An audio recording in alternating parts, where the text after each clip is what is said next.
Ladies and gentlemen, meet the least expensive BMW that you can purchase in America, the BMW X1. Isn't that right, Nathan? No, that's actually wrong. This one, check this out, costs over $48,000. That's with the X1 35i with xDrive. I thought they were like 30,000 and change. That's with the 4-cylinder and rear drive. Coming up next on the Fast Lane Car.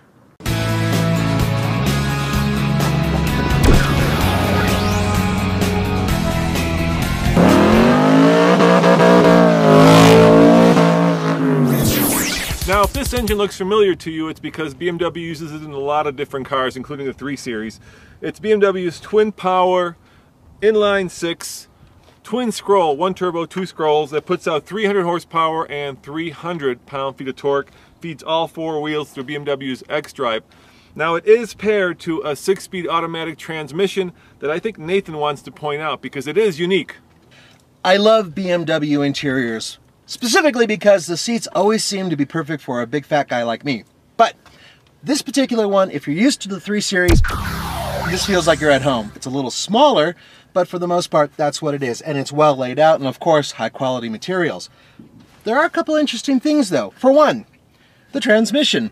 You may notice it's not exactly that weird flappy thing that they've got that you gotta go push up and push up and push up and, well, quite frankly, push buttons when you don't want to. This is a proper automatic transmission.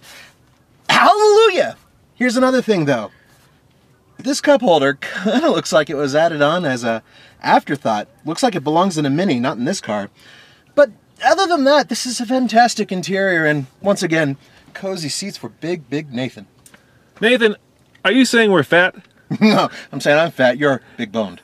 Thank you.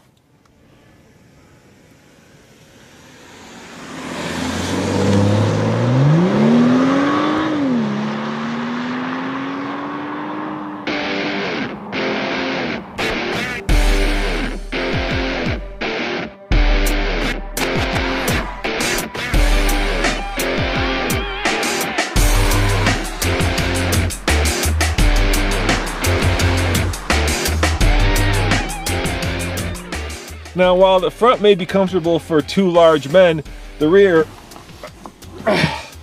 not so much. What do you think, Nathan? I think you have grasshopper legs. And the other thing is that I'm sitting behind myself, so if I'm spread eagle, and if I'm not wearing shorts, everything's cool.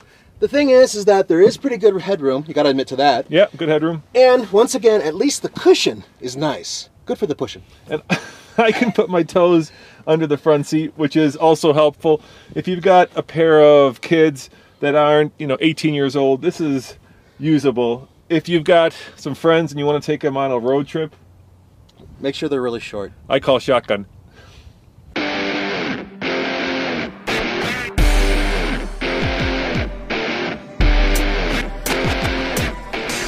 All right, Nathan, do you fit? Oh yeah. There's enough room for me to curl up back here. And there's enough room for a stroller, which I think a lot of people out there would be interested in because I think the demographic is young family for 1 kid. Here's the thing. I think it looks great from the inside. I don't know if I mentioned that red interior and how good it looks, but to me, it's fantastic. Back here, well, the only issue I have is that this little thing here, the carpeting and all that other stuff, I don't know, just kind of seems out of place. I think it should have a, a retracting thing, but that's the way it goes. Nathan, for $48,000, you can get a 3 Series, you can get an X3, and of course the question a lot of people are asking themselves is, why? There's a very good reason for that, and it's called premium small cars. Americans are only now getting used to it with Minis and some other small cars that are a little pricey. This thing is packed with BMW stuff. Big fat 6-cylinder engine, 300 horsepower, all-wheel drive, 6-speed automatic transmission. All this stuff, plus it's a BMW, so you are paying a premium. What you're basically getting, I think, is a miniaturized 3 Series wagon in a X1 sized package. Nathan, this is not a very tall car, as you can tell. Basically, a good way to look at this is it's BMW's last generation 3 Series with a tailgate. Well, it's a little bit more than that. I mean, what they did is they wanted to make it look like a baby X3, which is a baby X5, so this is a baby. The thing is that it does have a tailgate, but if you look how the slant is back here, not a lot of space, a little bit of space. I think it might make a good ski car, but in terms of its overall look, Don't the wheels look a little anemic? They do look a little small, and the ground clearance is a lot small. So dirt road, yes. Snow, if there's not a lot of it, yes. Off-road, not so much. Not so much. Yeah, we're not going to take it off-road. Oh, actually, I asked and he said no.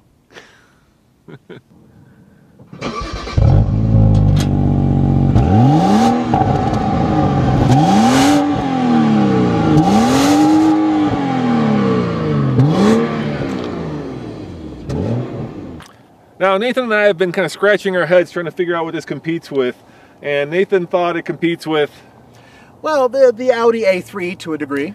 And I think it competes directly with the Countryman All4, but of course that's also owned by BMW, so, well, maybe it doesn't compete. In Europe, of course, it does compete with cars that we don't get. But it's a good-looking car, Nathan. Yeah, it's handsome. I actually really like the front end, and I think altogether as a whole package, good looking. All right, enough talk. Let's go drive it. Yeah!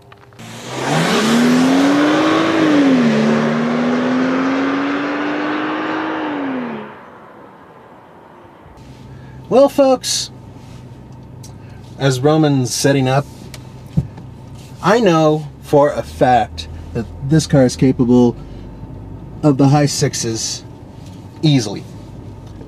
And it's just me this time because, well, we don't have an extra cameraman today. So, we're going to do 0 to 60. High altitude, but it shouldn't make too much of a difference. Let's just see if I manage not to screw it up. Here we go! This thing is really nice off the line. Smooth! Well! Damn! See, this is the thing. Big fat engine, little car. It's the same thing that works in muscle cars. The reason I'm saying that? 0 to 60 in 6.1 seconds. And if I'm right, I believe I am, that's not too far off from what BMW estimates. So, despite the fact that I'm twice the size of an average test car driver, I managed to get this puppy to go to 0 to 60 in 6.10, baby.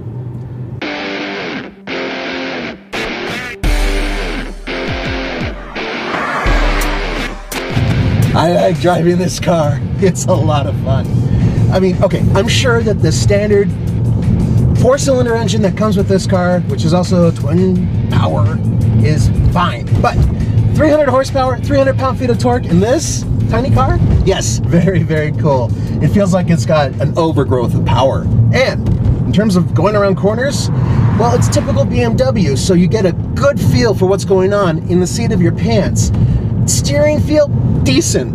But most importantly, it goes exactly where I pointed, like a scalpel.